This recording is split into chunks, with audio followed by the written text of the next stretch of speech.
Welcome to Frickety Frack, We Do Talk Back. Thank you for joining me in this episode. My name is Patrick, and I'm Frack. Frickety Frack, We Do Talk Back is a show where I discuss different aspects of fandom and how they relate to the gospel. I'll be going through an episode of Demon Slayer and connect it to teachings from the Bible. I'll go through the show one episode at a time, and I hope you enjoy the journey together as I am only experiencing Demon Slayer one episode at a time. I'm not skipping ahead. I'm avoiding spoilers as much as possible on the internet. And so I hope you enjoy this journey. So the name of the show comes from my dad, who dubbed my brother and me Frick and Frack since we were kids. So this episode that we are covering is Final Selection. And so we learn a little bit more about demons in this world. And so we get kind of a cool taste of what they're like, what they're doing, like, how they gain in power, those kind of things. And so, this is, starts with, Tanjiro having split the boulder, and we get to see how his training pays off and what total concentration breathing will look like in actual full combat. And so it's absolutely gorgeous, and it's just really interesting. The animation is fantastic. And so he has some great water breathing moves. And this is the animation that I've been waiting to see. Now, as I've shared, one of the things that got me interested in Demon Slayer was different things like Death Battle and D&D builds, and Tanjiro was one of those characters, and I saw those animation clips of his water breathing style. And so I saw that clip, and so I was like, oh my gosh, the animation is even better for the episode than when I saw in those clips. So it's just really great. And so in this episode, one of the things that we discover a little bit more about Sabito and Makamo is that they are dead and former students of Rokodaki. Because that's the main villain and battle in this episode is with that demon who has killed 50 people, and 14 of them being former students of Rokodaki. And so we see Tanjiro's thought process and his strength in this fight. We see him use his combat moves and ultimately end up defeating the demon.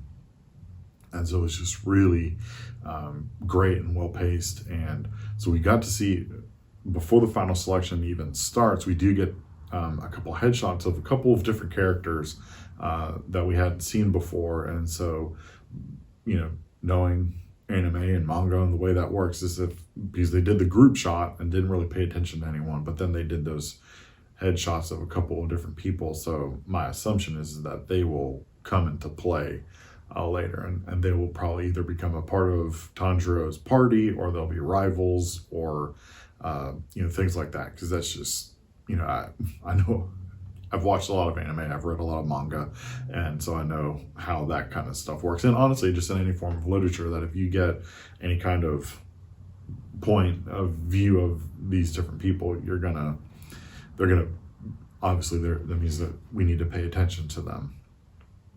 So I thoroughly enjoyed the episode. I liked seeing how, the fact that the two demons that first attacked Tanjiro, they ended up fighting each other because they were hungry. They both wanted to eat Tanjiro. And so then we also see what it's like for some of the other people who are training to be demon slayers. And so there's the one random guy who's like, I didn't sign up for this, and apparently thought it was supposed to be easy or something like that. Don't really know. But Tanjiro's combat was just really great. I really enjoyed watching that and seeing how it worked. But Tanjiro versus the hand demon leads into the biblical theme. And so the biblical theme is 1 Peter chapter 2, verse 23. So this is what it says. When he was reviled, he did not revile in return.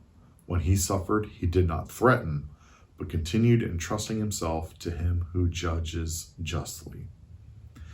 So I chose this verse because when Tanjiro starts fighting the hand demon, Sabito in the spirit form is like talking to Tanjiro in the moment, encouraging him.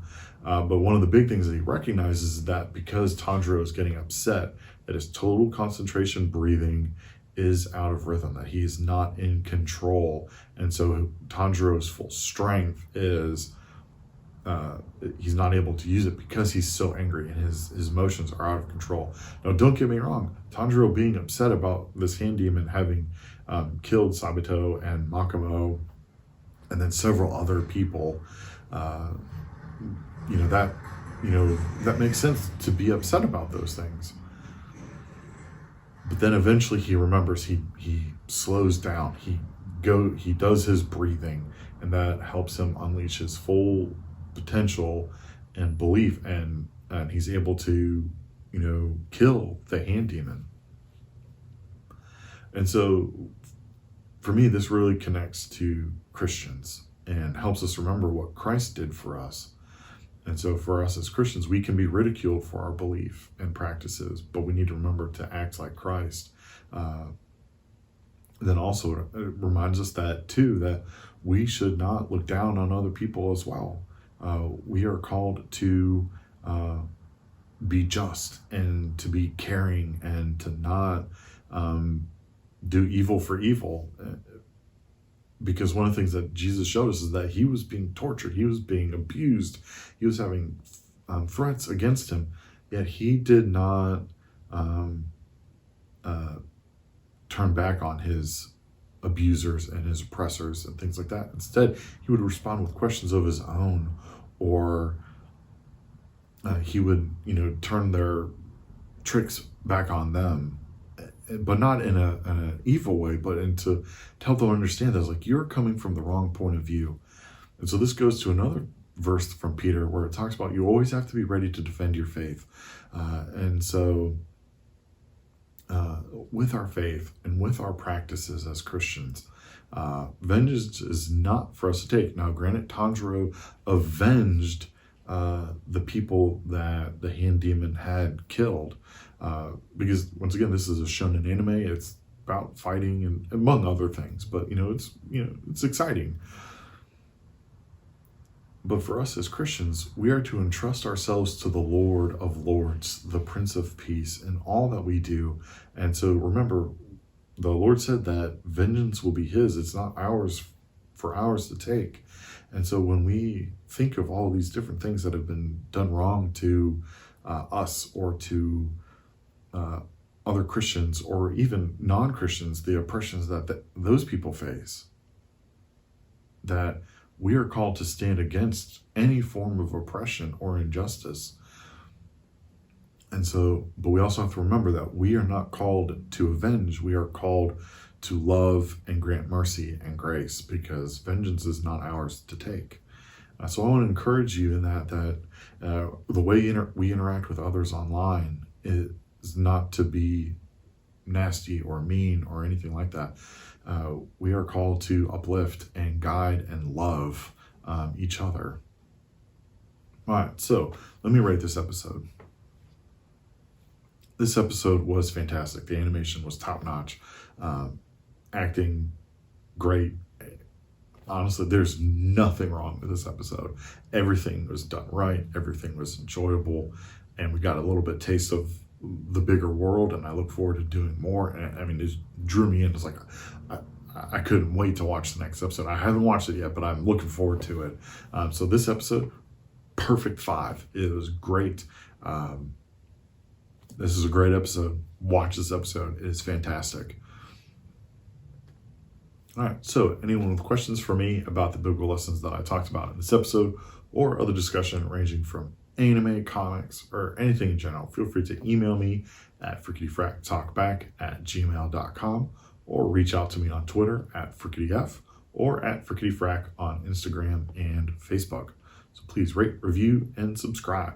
Remember that I love you. Most importantly, God loves you, and don't ever give up